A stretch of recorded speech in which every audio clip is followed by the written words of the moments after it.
Hey guys, this is Russ Brennan, Kawasaki Motors. We're out here at Pala, Southern California's newest motocross track. This is the media day for the 2010 KX450F. Brendan wants me to go ahead and go over some of the changes for you here, so I'm going to go ahead and do that. We're going to start at the front of the bike here. What we've gone ahead and done is obviously we changed the dampening and spring rates in the front fork. Front fork, as it did last year, features the Kashima coating on the inside, as well as the DLC coating on the outside of the tubes for smoother action. If we move a little further up on the bike, what you can't see is the steering stem. Steering stem has actually been made less rigid this year for better turning and improved handling.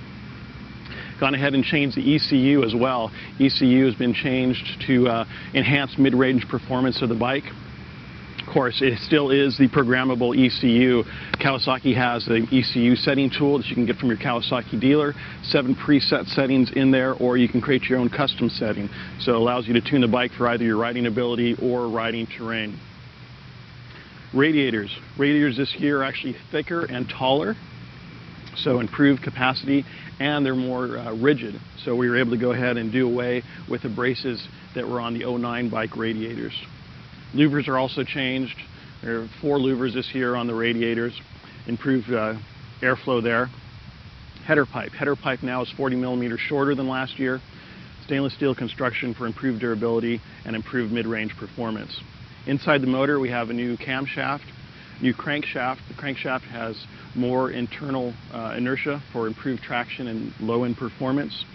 Big news though in the engine is the piston. What we've gone ahead and done is we've used a bridged box bottom piston. This is the same piston that we've been using on our race bikes. It's the first production bike to have that type of a piston. It's a lighter, stronger piston for improved performance. It's actually about 7 grams lighter than the 2009 piston. The case has been strengthened. Clutch is new this year. The operating plate is new for improved oil flow, and the friction plates. There's actually 75% more friction area on the plates this year. Seat has been changed for 2010. Firmer urethane there, so it holds its shape better. Shock. The shock, of course, high and low speed rebound adjustability, compression adjustability, Kashima coating on the inside with revised spring rates and revised dampening for 2010. 50 millimeter foot pegs that we had from last year. Swing arm's new this year. What we've gone ahead and done is taken some of the rigidity out of the swing arm. Cross section has been changed. Again, that complements the change to the steering stem, change to the suspension for improved handling, easier turn in. The rear brake pads material has been changed for improved performance and longer life. Gone and made some changes to the muffler. Muffler meets the current sound requirements. It's now mounts straight to the frame without the rubber dampener in there. Renthal handlebar standard on the 2010 KX450F. Got the new dual injected plastic with the black on the top and the green this year. Makes the bike real slim. So these are the major changes for the 2010 KX450F. It's going to be at your Kawasaki dealer here shortly. And for your racers out there, what we offer that no other manufacturer can offer is our Team Green program. Provide support at over 100 events each year. If you're a racer really looking to get out there and get the best in terms of amateur support at the track, there's no other place to go than Team Green. So this is a 2010 KX450F.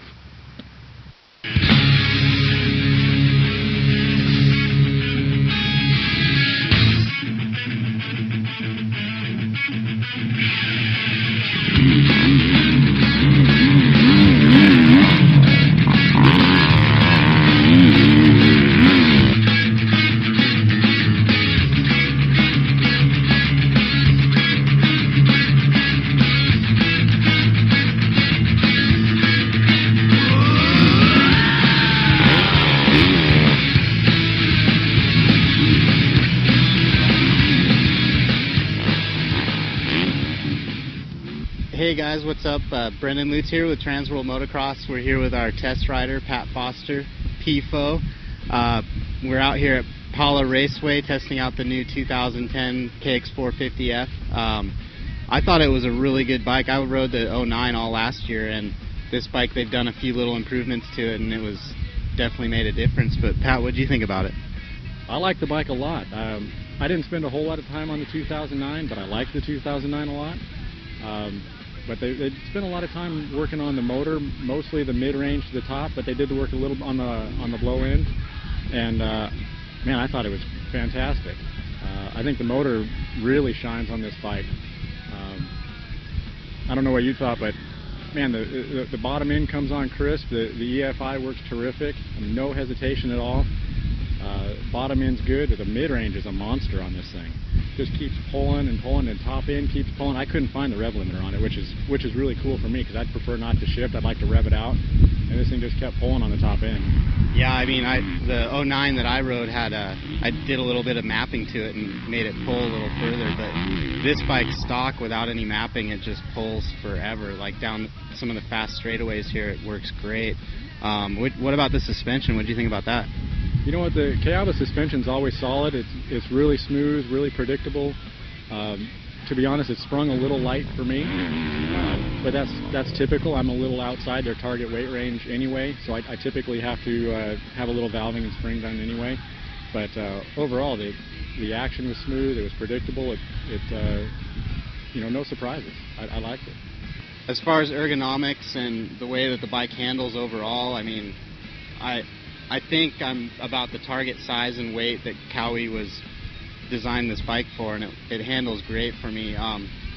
Turning wise, you kind of have to sit up a little bit more on the tank to get it to dive into the ruts, and Pat can talk a little bit more about this, but we adjusted the way that the bar clamps were and where the bars sat to kind of get the ride position a little bit better for us. But what do you think? Well, I think it's really cool that Kawasaki has the adjustability in the clamps to where a smaller guy can move the bars back closer, or you can move them forward. I like them in the forward position. I like a little more open cockpit, but the bike has a nice feel. Ergonomically, I mean, it's easy to move around. You can slide forward on the seat. I wasn't initiating the rutted corners as well as I could have at the beginning of the day. Brendan, who spent all last year on this bike, told me to get a little more forward on the seat, and that stuck the front wheel really well and helped a lot. It's just most bikes, you can't get as far forward on the bike as you can here. There's just a lot of room to move around, and man, it's nice. But having the adjustable clamps is a huge positive, I think. Yeah, for sure. I totally agree with you. I don't know, anything else to add to it? Well, the brakes are solid. They changed the seat foam this year, and it's a little stiffer, which I really like a lot. I thought the seat foam in the last couple of years was a little bit too soft. But man, I think this is a fantastic bike, and I'm looking forward to spending more time on one. I really like it, and I can't wait to get it up against some other bikes. I think this thing's going to do really well.